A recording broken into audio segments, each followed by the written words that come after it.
Go for the eyes, Boo! Go for the eyes! Rusk!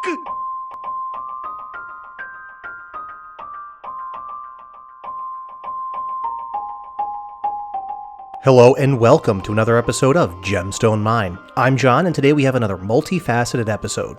These are our more laid-back episodes where I don't do a lot of scripting. I just kind of pick a card to talk about and then just kind of go in depth with what the card could mean, whether you're playing with it, playing against it, trying to brew with it, or brew around it.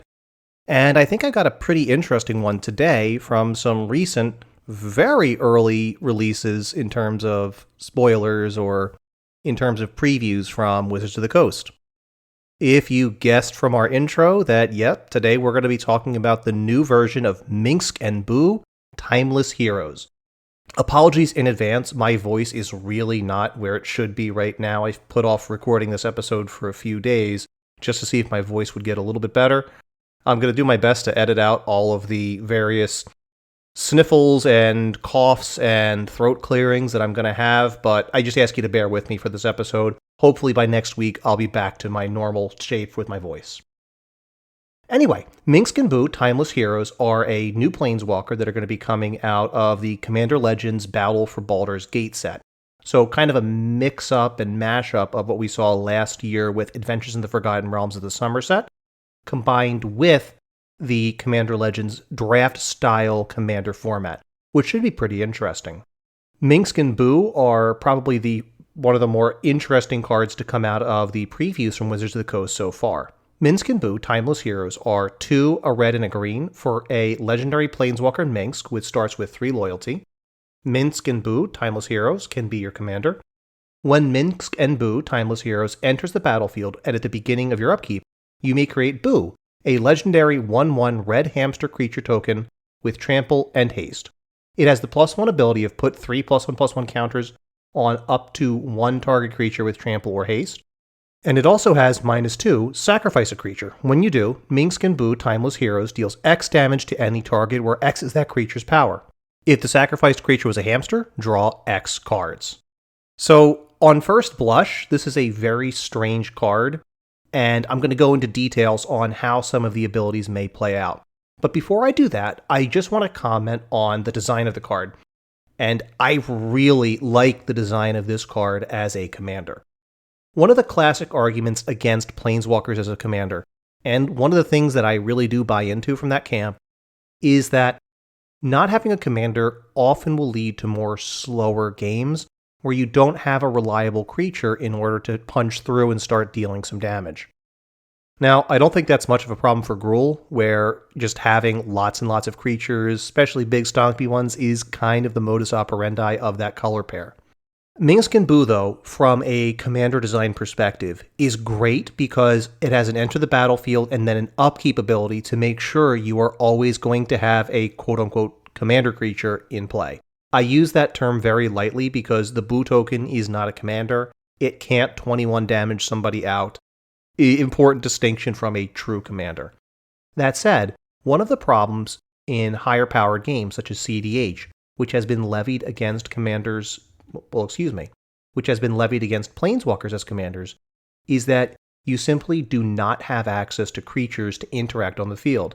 And ever since the printing of Tymna, there have been a lot more creatures that are seeing play, probably doubly so now that we have creatures like Najeela the Blade Blossom or creatures like Winota now, just pushing further and further the envelope of how many creatures you can cram into a CDH deck. The former king of Mono Blue in CDH was the first Planeswalker Teferi that we got, which is Teferi Temporal Archmage. This was 4 and blue for a 5 loyalty legendary Planeswalker Teferi with a +1. You may look at the top cards of your library, put one of them into your hand, the other on the bottom of your library. -1, untap up to 4 permanents, and -10, you gain an emblem with you may activate loyalty abilities of planeswalkers you control on any player's turn at any time you can cast an instant. Then the important rider that Teferi Temporal Archmage can be your commander. Teferi Temporal Archmage is the classic head of the Chainveil Teferi deck, a deck which basically didn't run creatures apart from just a handful. In the more modern CEDH metagame, Teferi has largely been crowded out, Not because the core combo of Teferi plus Chain Veil is bad. It's still quite good. The issue was that there's just essentially no good quality blockers that Teferi would reasonably have on the field to protect against swarms of creatures coming in from someone like Tymna. While I would not go so far as to call it king-making to bring a Teferi deck to a game where you would expect to see Tymna, some people did make those types of accusations, and it led to a lot of bad feelings. Ultimately, Teferi kind of dropped off the map from the CEDH metagame. What Minsc Boo, Timeless Heroes, as a planeswalker does, is by bringing its own creature token every single turn, it removes a lot of that vulnerability and, I guess, non-interactiveness with other creature-based decks within the metagame. If you happen to lose the token because you may have sacrificed it to the -2 ability, or lost it in combat, or just lost it to removal, you're going to get spotted a new token both when the card enters the battlefield and at the beginning of every upkeep. So you're always going to have access to a creature who Minsc can interact with, and who can help to act as an attacker or a blocker to further your game plan. On a baseline level, we see a Gruul commander who cares about Trample and Haste, both of which are just prevalent throughout the entire pool of cards we see play in Commander. So taking a look, let's just do a quick overview. Let's just pick Trample to start.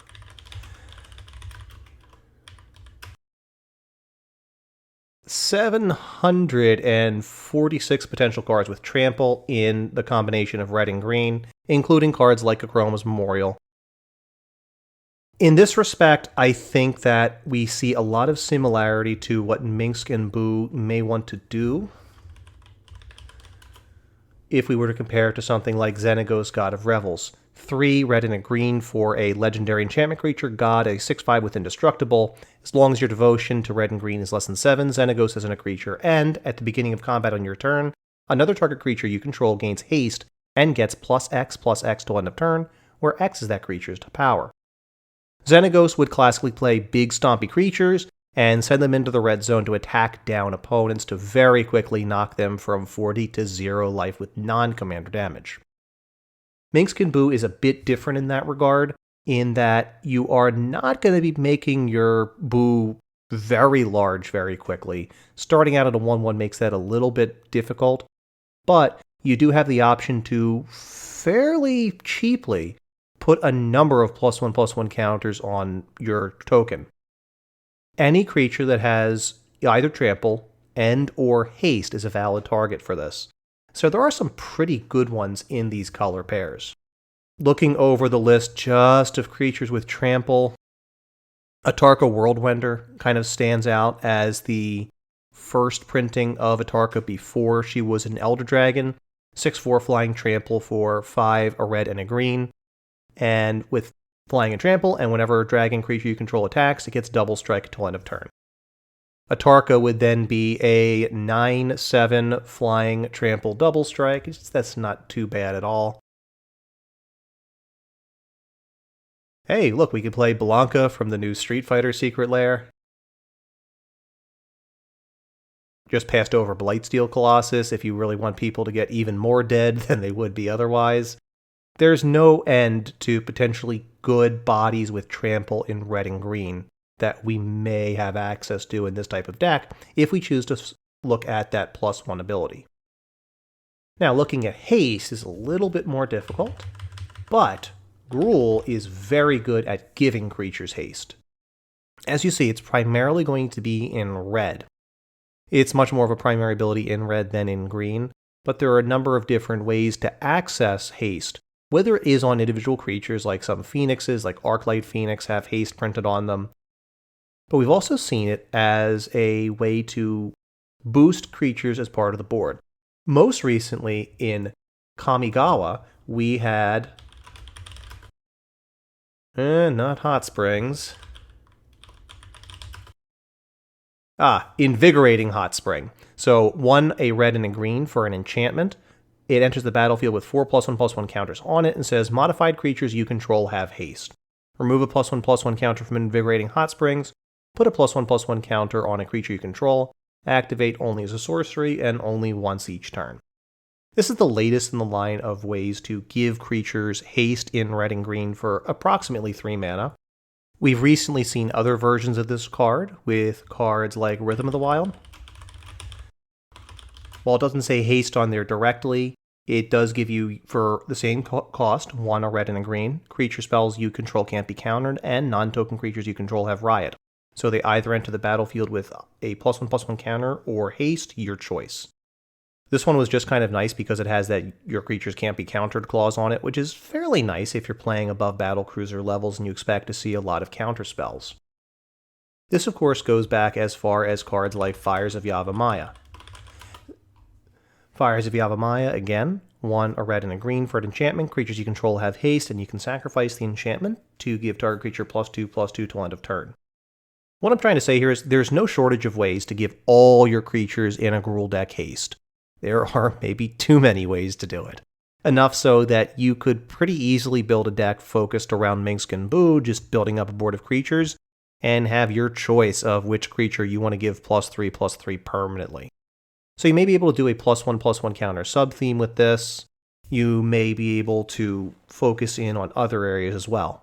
The next obvious way that we could potentially build with Minsc Boo would be to use hamsters. And, I'm sorry to say, Boo is our only hamster in all of Commander. Unless, of course, we go with changelings. So, for changelings in red and green, we actually got a few recently that have been pretty useful. Masked Vandal is one of them. This sees play in some green and red decks that are running conspicuous Snoop combos. Masked Vandal is 1 and a green for a creature shapeshifter with changeling, a 1/3. And when Masked Vandal enters the battlefield, you may exile a creature card from your graveyard. If you do, exile target artifact or enchantment an opponent controls. This is useful because as a changeling it counts as a goblin for Snoop piles, so you can cast it off the top to remove something which may be preventing you from winning with a conspicuous Snoop attempt. Traditionally, those piles are going to be relying on being able to activate abilities like Kiki Jiki an infinite number of times, so getting rid of cards which block that are pretty nice. However, this is essentially what we are limited to have Hamster Tribal in Commander. Probably our best options are the Masked Vandal. Taurian Mauler is also pretty good, a creature shapeshifter with changeling, 2 and a red for a 2/2, and whenever an opponent casts a spell, you may put a +1/+1 counter on Taurian Mauler. Not bad overall. It will get very big very quickly, and you'll just be speeding it along with Minsc Excavations, or you can use it to sacrifice Taurian Mauler for a big draw. Minsc's ability is going to be drawing X cards and dealing X damage if it was a hamster, and since there are now hamsters as a creature type, all of our changelings are hamsters. Other potentially good ones, there's not a lot. Universal Automaton at least is cost-effective, 1 mana for a 1/1 with changeling. I already mentioned Masked Vandal as 2 mana is not a bad cost for it. Realm Walker is also potentially good. It is 3 mana for a 2/3 creature changeling. As Realm Walker enters the battlefield, choose a creature type. You may look at the top card of your library at any time, and you may cast creature spells of the chosen type from your library. There aren't a lot of great changelings for us to build the deck around to make true Hamster Tribal, I guess. But it is something you can potentially build around if you're going to be leaning heavily on the token. Now, the last way that I can see to really play around with Minsc Boo with technology as it currently exists in Magic and in Commander is that Minsc Boo can actually go infinite if you have access to infinite mana, which means we have an infinite mana outlet in Gruul decks. So how does this work? Minsc Boo makes a Boo token whenever the planeswalker card enters the battlefield. You can then -2 to sacrifice a creature, the 1/1 token. When you do, the planeswalker will deal X damage to any target, where X is that creature's power. So it'll deal 1 damage. At this point, the planeswalker will have 1 loyalty, and you can target the planeswalker itself, dealing 1 damage to the planeswalker, sending it back to the command zone. If the sacrificed creature was a hamster, which in this case it was, draw X cards. X will equal 1 in this case. So if we can get access to infinite green and red mana, we can play Minsc Boo an infinite number of times, draw our deck, and then shouldn't be too hard to try to win with all of the cards in our library in our hands. So the question is, are there any good ways to try to get infinite mana in green and red? Well, let's take a look at what options there are. If you're not familiar, there is a site called Commander Spellbook. This is a search engine for combos in Commander, and it has a pretty robust search engine, just like Scryfall does. So let's take a look at advanced search. We're going to say what we want is in the color identity of Gruul, and we want the result to contain infinite mana. So let's take a look. And there are 27 combos that are going to produce infinite mana. One that I have been looking at quite a bit recently has been trying to get infinite untaps with cards like Nykthos or Gaia's Cradle. So when you're using a site like the Commander Spellbook, you can actually click on the combo. It will then load a page where it tells you how to go through the combo. In this case, this is a 3-card combo where you will tap 2 untapped lands, one of which will be Wirewood Lodge, which will then be able to pay green to untap target elf. Nykthos Shrine to Nyx is a legendary land that taps for 2. Tap, choose a color, add to your mana pool an amount of mana of that color equal to your devotion to that color. So as long as you can generate at least 4 green off of Nykthos, that's going to get you the mana that you need to go infinite with this combination, generating infinite green mana. Once you have an unbounded amount of green mana, you can then use Argothan Elder to, instead of targeting Nykthos, start spending some of that green mana to get infinite red mana off of a source. Just even like a mountain would be enough. So that's the phrasing they'll use if it's going to be from our lands. We see variants on this with cards like Gaia's Cradle, and then we also see some variants on this with Wakeroot Elemental. So this combination is a smaller, more compact combo. In this case, it is Wakeroot Elemental, 4 green for a 5/5 creature elemental with an activated ability that is green. That is 5 green mana. Untap target land you control. It becomes a 5/5 elemental creature with haste. It is still a land. So we tap Nykthos to get 6 green mana. At least, has to be more than that. Has to be at least 8 green mana. Just in case you're wondering, again, the steps are on the page for you to take a look at. You then spend 5 of the mana on Wakeroot Elemental to untap Nykthos, turning into a 5/5 with haste that is still a land. You have 3 green mana left in your mana pool. Then activate Nykthos again with 2 of the mana, netting yourself 1 mana. Once you have an unbounded amount of green mana, you can use that to animate your other lands that produce red mana, and there you go. You have infinite mana. Smaller combo, more compact, a little bit more expensive, just a Wakeroot Elemental costing 6 mana. It looks like there are also some combinations that are using Incubation Druid as a fairly compact way to pull off the combo, so let's take a look at this one. This is Incubation Druid plus Umbral Mantle plus Nyxbloom Ancient. This is going to be a little bit more expensive as a 3-card combo with a 7 mana card as part of it. Incubation Druid is just a fine mana dork on its own. 1 and a green for a 0/2 elf druid. Can tap for 1 mana of any type that a land you control could produce. If Incubation Druid has at least a +1/+1 counter on it, you add 3 mana of that type instead. And you can adapt it for 3 green to put 3 +1/+1 counters on it. Now it's kind of nice because Minsc can spot you that essentially +1/+1 counter with the +1 ability. Then we combine this with Umbral Mantle, where it costs 0 to equip this equipment, and equipped creature has 3 untapped. This creature gets +2/+2 till end of turn. If we have a way to tap for a 4th mana, in this case Nyxbloom Ancient, which will triple our mana, we can then immediately go infinite with mana in this way. Nyxbloom Ancient is 4 green for a 5/5 enchantment creature elemental with Trample, and if you would tap a permanent for mana, it produces 3 times that much mana instead. So there are a number of different ways to potentially get infinite mana in these colors. Not all of them are as difficult as I thought they were going to be. Ultimately, there's probably more to explore because in Commander, Gruul has not really had an infinite mana outlet, let alone one in the command zone yet. So I'm really interested to see what winds up happening with Minsc Boo when the Battle for Baldur's Gate Commander Legends set releases. What are you guys looking forward to? Is there anything coming up, whether in Streets of New Capenna or Commander Legends this summer that has caught your eye so far with previews? Let us know.